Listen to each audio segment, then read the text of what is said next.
정적분의 기본 정리입니다.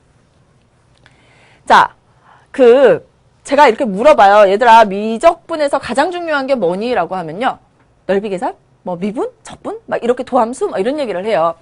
미분, 적분학의 가장 마지막 핵심은요. 바로 이겁니다. 정적분의 기본 정리예요. 이 정리가 정리하는 거예요? 아니죠? 뭐랑 같은 겁니까? 피타고라스 정리, 나머지 정리, 인수 정리처럼 이름이 붙어 있는 거예요. 그래서 정적분에서 정적분을 공부하고 미분을 공부하는 가장 핵심적인 내용이고요. 이것을 이용해서 우리는 앞으로 계속 계산을 할 겁니다. 그래서 정적분의 기본 정리라는 것은 뭐냐면 우리가 A에서부터 B까지 fx, dx 이것을 정적분이라고 해요. 정적분이라고 해줘. 그래서 함수의 그래프를 그리고 A에서부터 B까지 n등분해서 계산을 막 열심히 해봤습니다. 너무 힘들었어요.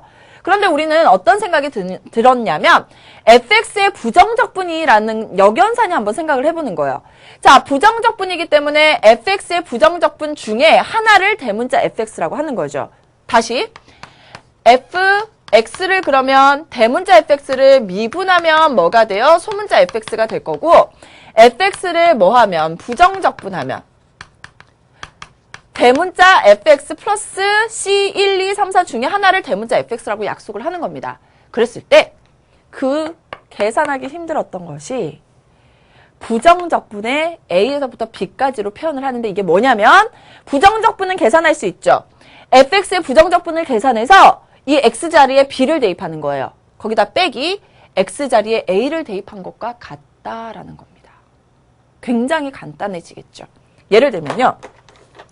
우리가 그 전에 예제 2번에서 뭐를 했냐면 0에서부터 1까지 x 세제곱 dx를 굉장히 복잡하게 계산을 했잖아요.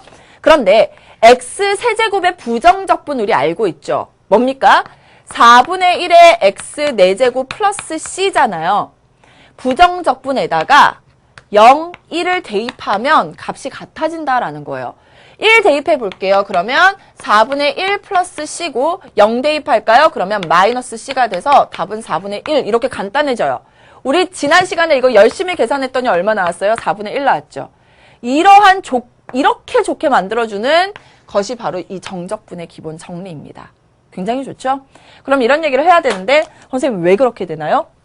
좀 복잡해요. 그리고 여러분이 지금 개념 자체도 지금 굉장히 부담스럽거든요. 수능 스타트잖아요. 그래서 선생님 시간이 만약에 된다면 적분을 조금 익숙하게 되면 선생님 증명을 시간이 된다면 해드릴 거고요. 시간이 부족하다면 지금은 굳이 증명은 하지 않고요. 나중에 선생님이 아주 기본적인 개념 강의나 아니면 뭐 더 중요한 것을 다뤄드릴 때가 있을 거예요. 그때 증명은 한번 해드릴 텐데요. 지금 다뤄드리는 게 그렇게 그닥 여러분한테 도움이 될 것 같지 않아서요. 우선 증명은 생략하도록 하겠습니다. 그래서 어쨌든 간에 정적분의 값을요. 부정적분으로 표현할 수 있다라는 게 뭐다? 정적분의 기본 정리입니다. 여기가 정적분의 기본 정리예요. 아셨죠? 자, 그러면 이제 다른 생각을 좀 해볼게요.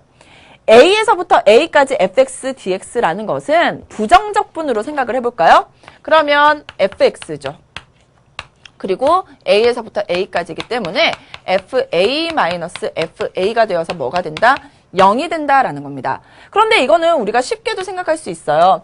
자, 어떤 좌표축에서 fx라는 함수가 있습니다. A에서부터 A까지잖아요. 밑변이 없죠. 0이에요. 그래서 0입니다. 됐죠? 자, 그 다음 A에서부터 B까지 fx, dx라는 것은 어떻게 돼요? 대문자 fx 부정적분을 A에서부터 B까지 따라서 fb-fa다라고 쓸 수 있을 거고요. 자, 이 부분 한번 볼게요. B에서부터 A까지는 그럼 뭐예요? fa-fb가 되겠죠. 두 개가 같아지고 싶어요. 부호가 반대네요. 그래서 앞에 부호가 반대 방향의 부호인 마이너스가 붙어 있게 되는 겁니다. 그래서 우선 의미도 아셔야 되고요. 그리고 식이 바뀌는 모양도 잘 아셔야 돼요. 윗끝과 아랫끝이 같을 때는 무조건 정적분하면 얼마 된다? 0 된다라는 것.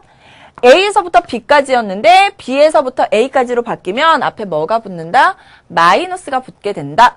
그리고 정적분에서 중요한 건 계산이기 때문에 이렇게 가는 것도 잘해야 되지만 반대로 바꿔주는 것도 잘 해야 된다는 것. 이런 것들을 여러분들이 꼭 기억을 해주시는 게 좋고요. 여러분이 기억을 해주시는 게 좋고요. 자, 여기 선생님이 아까 사실 부정적분은 대문자 fx에 더하기 적분 상수였는데요. 이 상수는 계산했더니 어떻게 됩니까? 사라지죠. 그래서 굳이 숫자는 사용하지 않고 바로 계산을 해주셔도 된다라는 것. 이런 것들을 여러분이 좀 알고 계시는 게 좋을 거예요. 자, 우리 한 번만 더 교재 밑줄 치고 넘어가도록 하겠습니다. 자, 함수 fx가 닫힌 구간에서 연속이라는 말은 계속 등장하고 있죠. 우리가 사용하는 대부분의 함수는 닫힌 구간에서 연속입니다. 이때 fx의 부정적분 중에 하나를 대문자 fx라고 할 때 이때 a에서부터 b까지 fx, dx 정적분은 부정적분을 이용해서 이렇게 표현할 수 있다. 굉장히 중요하다. 이것이 바로 정적분의 기본 정리이다 라고 생각하시면 돼요. 그리고 이 두 가지는 뭘까요? 성질이 되겠죠. 그래서 두 가지까지 꼭 기억을 해